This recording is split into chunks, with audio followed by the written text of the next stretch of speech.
1964년 통킹만 사건으로 베트남 전쟁이 본격화되자 미국은 대규모 전투 부대를 동원해 남베트남에서 공산주의 세력을 몰아내기로 결정했습니다. 하지만 미국 혼자만의 힘으로 이 전쟁을 수행하기보다는 다른 나라들과 함께 연합국을 결성해 미군의 희생을 줄이고 전쟁의 정당성을 확보해야겠다는 계획을 세우게 됩니다. 따라서 미국은 더 많은 깃발 정책을 표방하게 되는데, 이것은 40여 개의 국가에서 정치적, 경제적 지원을 실시해주고 태국과 호주, 뉴질랜드, 필리핀 등 8개국으로부터 군사적 지원을 받는 것이었습니다. 이들 군사적 지원 국가들 중에서 미국 다음으로 가장 많은 병력을 파병한 국가는 대한민국이었습니다. 베트남 전쟁 당시 한국은 2개의 전투사단, 1개의 해병여단, 그리고 각종 지원 부대를 월남에 파병하게 되는데 1964년부터 1973년까지 월남에 주둔했던 한국군은 상시적으로 5만 명의 병력을 유지했으며 전쟁 기간 중 총 34만 명의 병력을 투입했습니다. 전쟁이 끝난 후 미군은 이들 참전국들이 어떠한 과정으로 전투를 수행했고 그들의 장점과 단점은 무엇이었는지 여러 기록으로 남기게 되었으며, 이러한 기록들을 모아 베트남 참전동맹국이란 연구서를 발간하게 되었습니다. 이번 영상은 이 연구서에서 미군이 한국군을 어떻게 평가하고 있는지에 대해 설명해 보겠습니다. 1964년 한국군은 1개의 이동야전 외과병원과 10명의 태권도 교관을 보내는 것을 시작으로 그해 2,400명으로 구성된 공병 건설 지원단인 비둘기 부대를 보내는 등 비전투 부대를 지속적으로 베트남에 파견했다. 1965년 남베트남군 2군단이 담당하고 있는 중부 지역은 북베트남군과 베트콩이 주요 도로를 통제하고 있어 여기에 새로운 전투부대를 투입할 필요성이 생기게 되었고, 이에 한국군의 추가 파병이 구체화되었다. 한국은 2군 대신 자신들의 사단이 투입되는 대가로 여러 가지 요구를 하게 되는데, 그중 대표적인 것은 다음과 같다. 한국군의 급여와 보상금 등을 미군과 동일하게 한다. 미국은 각종 장비들을 지원해 한국군을 현대화시킨다. 미군은 한국군의 희망사항이 너무 과도하다고 판단하고 처음에는 이러한 한국군의 요구를 거절했다. 결국 최종 합의는 다음과 같이 결정되었다. 한국군의 급여를 상당한 수준으로 인상한다. 미국은 한국군의 현대화를 위해 최대한 노력한다. 한국의 승인 없이 주한미군을 철수시키지 않는다.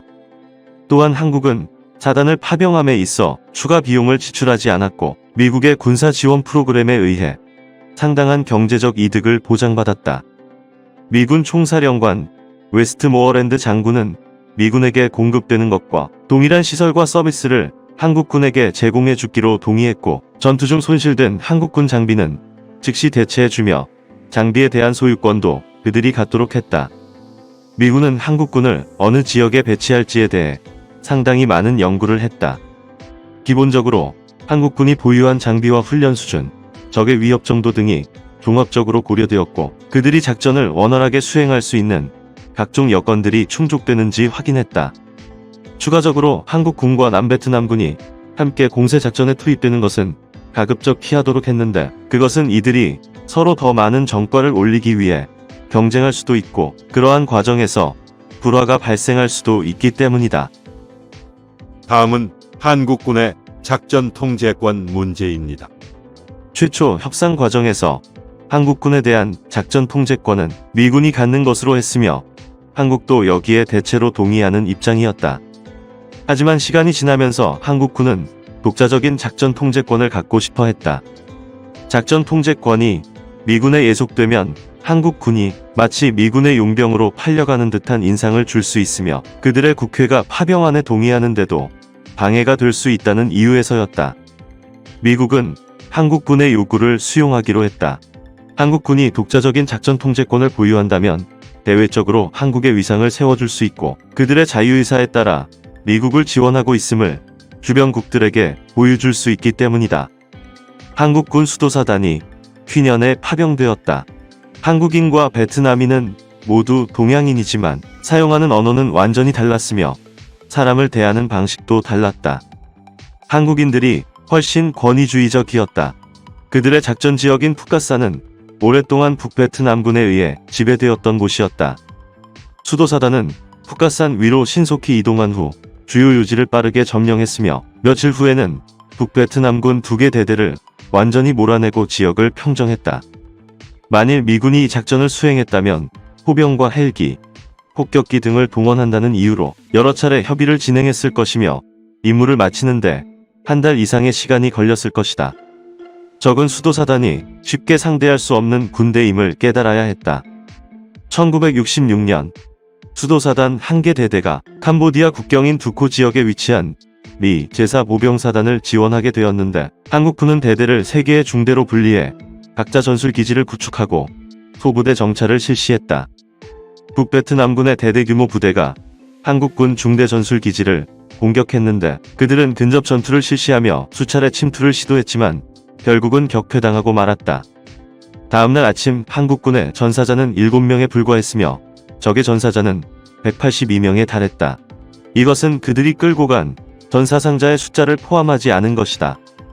이날 한국군에 배속되어 전투를 함께 치른 미군 전차병들은 한국군의 전투 능력을 매우 높게 평가했으며 그들의 부대에 계속 남아있기를 원했다. 한국은 이번에 군인들을 해외에 처음으로 파병했기 때문에 그들 나라에서 가장 우수한 장교와 병사들을 보냈으며 각각의 군인들은 자신의 나라를 대표하는 외교사절처럼 행동했다. 초급 장교들은 대부분 육군사관학교 출신이었으며 병사들은 모두 스스로 자원한 사람들이었다.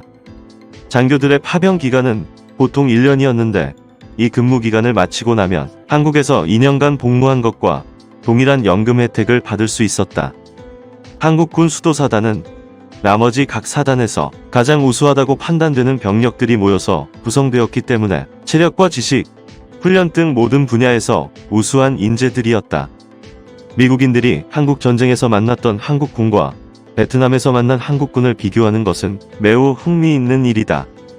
한국 전쟁에서의 한국군은 모든 부분이 부족해 우리가 교육을 해주어야 하는 대상이었지만 지금의 한국군들은 스스로 전술 및 지원작전을 수행할 수 있는 우수한 군인들이다. 우리는 한국 군들이 북한을 상대로 방어전을 펼치는 입장이기 때문에 베트남에서도 방어적으로 싸울 것으로 예상했지만 이번에 그들은 매우 공격적인 모습을 보여주며 그들의 열정을 증명했다. 한국군의 주 임무는 일본 국도를 확보하고 지역 주민들을 보호하는 것이었는데 그들의 작전 계획은 완벽했고 임무 수행은 정확했다. 적 살상 숫자에서 미군보다 높지는 않았지만 유사한 작전에서 포획한 무기 숫자는 미군보다 훨씬 많았다. 장비를 취급함에 있어서 그들이 비록 미군의 도움을 받기는 했지만 요구되는 주의사항을 정확하게 지켰으며 때로는 아주 창의적인 방법을 사용하기도 했다. 한국군은 탄약상자로 창틀이나 출입문, 조립식 가옥을 만들기도 했고 전투식량 상자에 마분지를 접어 지붕으로 사용하기도 했는데 그 지붕은 몬순 기후에서 매우 유용했다. 한국군은 군기가 매우 강했으며 작전에 임할 때는 아무리 행정직이라 하더라도 얼굴에 위장을 하지 않고 나타난 적이 거의 없었다. 웨스트모어랜드 장군은 한국군을 경험해보고 이렇게 평가했다. 그들은 베트남에 도착한 후 처음 3개월 동안 새로운 환경에 적응한다며 훈련을 실시했는데 이것은 그들이 전투에 대한 적극성이 부족하고 사상자를 내는 것을 두려워한다는 인상을 주었다. 하지만 이후 벌어지는 수많은 전투에서 놀라운 성과를 보여주며 그들의 능력을 증명했다. 한국군 사령관 최명신 장군은 매우 훌륭한 군인이다. 그는 한국 정부의 정책을 따라야 하는 동시에 미국인들에게 좋은 소리를 들어야 하는 아주 어려운 자리에 있었다. 만일 한국군에 대한 작전 통제권을 미군이 가지고 있어 한국군과의 불필요한 불화가 없었다면 모든 미국인들은 최명신 장군을 좋아하고 칭찬했을 것이다. 이 연구서에는 한국군에 대한 부정적인 평가도 포함되어 있습니다. 한국군의 규모를 결정하는 데 있어서 군사적 필요성은 별로 영향을 미치지 못했으며 미국이 그에 상응하는 자금을 지급할 수 있느냐에 따라 그 규모가 결정되었다. 그들은 우리에게서 돈을 최대한 받아내려고 애썼다. 시간이 지날수록 베트남에 파병되는 한국군의 자질이 떨어졌는데 최초의 한국군은 높은 수준의 자질을 가지고 있었던 반면 나중에 파병되는 한국군은 그에 비해 수준이 낮았다. 그들은 작전을 계획하는데 상당히 많은 시간을 소모했지만 실제 작전 기간은 매우 짧았으며 한번 작전을 하고 나면 오랫동안 움직이려 하지 않았다. 그들은 헬기를 과도하게 요구했는데 우리가 연구한 바로는 한국군이 요청한 헬기의 절반으로도 충분히 작전을 수행할 수 있었다.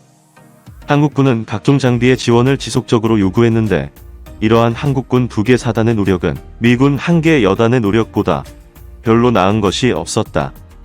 제1야 정군 사령관을 지낸 콜린 중장은 한국군을 이렇게 평가했다. 나는 전임자의 조언에 따라 한국군이 원하는 요구사항을 최대한 들어주었다. 하지만 나는 그렇게 한 것이 실수였다고 생각한다. 한국군은 모든 지원에도 불구하고 그들이 해야만 하는 작전을 제대로 수행하지 않았다. 그들에게 지원을 덜 해주는 것이 오히려 그들의 존중을 받고 협력을 이끌어내는데 더 유리했을지도 모른다. 최명신 장군은 월남에 한국군을 파병하기 이전에 이미 이 전쟁에서 남베트남군이 승리하기 어렵다는 것을 예견했다고 회고했습니다. 따라서 그의 목표는 미국으로부터 최대한 지원을 이끌어내면서도 아군의 피해는 최소화하는 것이었는데 이러한 기조에 따라 한국군의 작전 기간은 미군의 기준으로 보았을 때 매우 짧았으며 미군은 이러한 한국군의 소극적인 모습을 비판했던 것으로 보여집니다. 다음은 다시 한국군에 대한 긍정적인 평가로 돌아가겠습니다. 한국군의 수색 작전은 정밀하고 완벽했다. 그들은 V자 형태 혹은 거꾸로 된 V자 형태로 전개했는데 지역을 정리하고 나면 그들은 이 지역 전체를 앞으로 뒤로 물결치듯 움직이며 잔당들을 속간했다. 포위된 적은 여러 곳에서 기만 작전을 행하고 마지막에는 한 곳에 모여 포위망을 뚫으려 시도했는데 한국군은 이러한 기만 작전에 속지 않고 반격 부대를 이용해 그들을 제압했다. 한국군은 동일한 지역을 여러 차례 반복 수색했으며 한 번 작전을 나갈 때마다 수십에서 수백 정에 달하는 무기를 노획했다. 우리는 그들이 어디에서 그러한 무기를 찾아내는지 알 수 없었다. 그들은 특별한 코를 가지고 있는 것 같았다. 마지막으로 연구소는 한국군을 이렇게 분석했습니다. 한국군은 체력과 군기, 훈련 수준, 장교의 지도력에서 탁월한 능력을 보여주었다. 일부 비효율적인 면이 있기는 했지만 전반적으로 전술적 기본을 잘 지켰으며 인내를 가지고 주어진 목표를 완벽히 수행해냈다. 한국군이 우리의 동맹국이라는 것은 참으로 다행스러운 일이다. 그들은 미국인들에게 매우 큰 자랑거리다. 월남 파병 동의안이 국회에서 통과되자 맹호라고 이름한 4월 전투부대는 연일 실전을 방불하게 하는 훈련을 통해서 명실공히 맹호와 같은 기백과 투지를 길렀습니다. 반공의 투사로서 자유세계의 안전과 평화를 위해 싸울 맹호. 이들에게는 오직 싸워서 이길 심신의 단련이 있을 뿐입니다. 한편 청룡이라 이름한 해병용사들도 야간 훈련을 실시 장애물 작전, 장굴 작전 등 어떠한 상황에도 대비할 수 있는 소위 한국 속의 월남 작전을 체득했습니다. 6.25 동란 중 많은 전공을 세워 귀신도 잡아낸다는 용맹을 떨친 우리 해병용사. 이제 우방 자유월남에서 그 이름 청룡을 널리 떨치게 된 것입니다. 드디어 9월 20일 청룡부대 해병 제2여단의 결단식이 동해안 공공기지에서 성대히 베풀어졌습니다.